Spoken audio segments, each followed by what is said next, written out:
Baik, terima kasih kerana terus bersama kami. Kita bersiaran secara langsung khas untuk Hari Pengundian PRU Negeri 2023 yang kali ke-15 ini. Bersama kami di studio masih lagi berbicara dengan Profesor Dr. Kartini Abu Talib, Elias Khalid dan juga Dr. Abdul Aziz Azizam.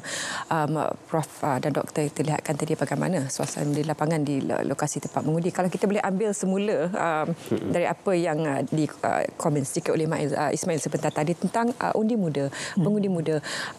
Tapi bagaimana pula kalau boleh kita tanyakan pandangan Prof dan juga Doktor, bila mana sekarang ini dapat juga kita lihat perbezaan mindset ataupun sentimen di kalangan pengundi lebih senior yang tahu apa yang mereka mahukan berbanding dengan pengundi muda yang barangkali ingin memberi peluang kepada calon yang tidak berapa konvensional dibandingkan dengan senior-senior mereka. Pandangan Prof bagaimana? Okey, kalau kita perhatikan pada laporan SPR pada kohort umur 25 hingga 39 40 itu adalah peratusan yang saya kira lebih besar daripada saluran 5 maknanya 2, 3 ke 4 tu saluran tu lebih ramai jumlah pengundinya.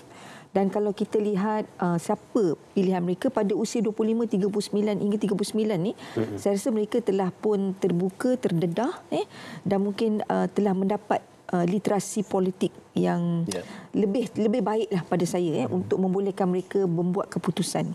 Undi yang kita bimbangkan ini ialah saluran muda macam 18 hingga kohort umur 21 23 tu mereka masih lagi mesej tanya nak undi siapa okey. Kita telah pun saya rasa dari segi institusi pengajian, pendidikan, pendedahan tentang maksud demokrasi itu telah saya kira telah digerakkan dengan begitu baik di institusi pengajian tinggi dan juga yang di peringkat diplomanya.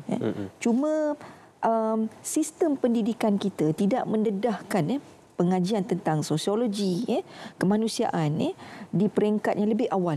Sedangkan di luar negara mereka telah ada pendidikan tentang demokrasi, politik dan sosiologi manusia ini telah dibuka seawal pada usia 15 tahun. Maknanya mereka telah pun didedahkan dengan ilmu-ilmu memahami demografi manusia, tingkah laku manusia, pattern kepada tingkah laku. Dan pada usia itu juga semuda itu, saya kira pengalaman masa di Amerika dulu, pra-tadika telah pun digalakkan guru-guru pegang spanduk dan bersama berpiket di depan town hall bila mana bajet ataupun bajet untuk education itu dipotong. Ini pengalaman saya masa di Boston dahulu. Dan dia bergerak kepada di sekolah rendah di mana pada usia awal untuk memilih ketua kepada pelajar, mereka telah pun ada amalan pilihan raya. Maknanya you kena mengundi, kena ada nama yang dipilih dan dicalon, dan calon boleh berkempen di atas pentas walaupun yang dihujahkan itu adalah bagaimana nak minta makcik kantin turunkan harga barang dan menyediakan makanan yang sihat untuk mereka, snack yang lebih baik. Jadi perkara ini kita nampak belum lagi tersosialisasi dan diinstitusi dalam sistem pendidikan. Sebab itu kita berdepan dengan keadaan di mana pada usia 18 ramai yang masih menghadapi dilema.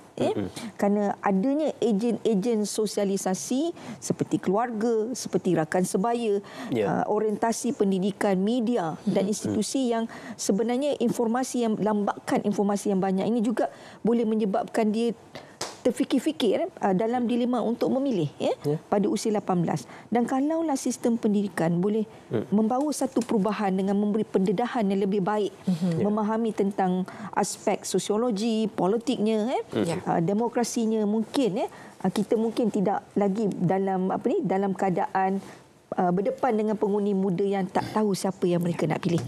Jadi dia balik kepada bagaimana sistem pendidikan formal dan informal itu melatih dan membuka minda mereka untuk faham apa yang dimaksudkan dengan masyarakat dan politik. Apatah lagi sementara lebih ramai yang sudah mendapat pendidikan tinggi sampai kepada pasca ijazah. Jadi menggambarkan bahawa tahap pendidikan masyarakat semakin tinggi dan ini mungkin boleh menterjemahkan kepada pola pengundian.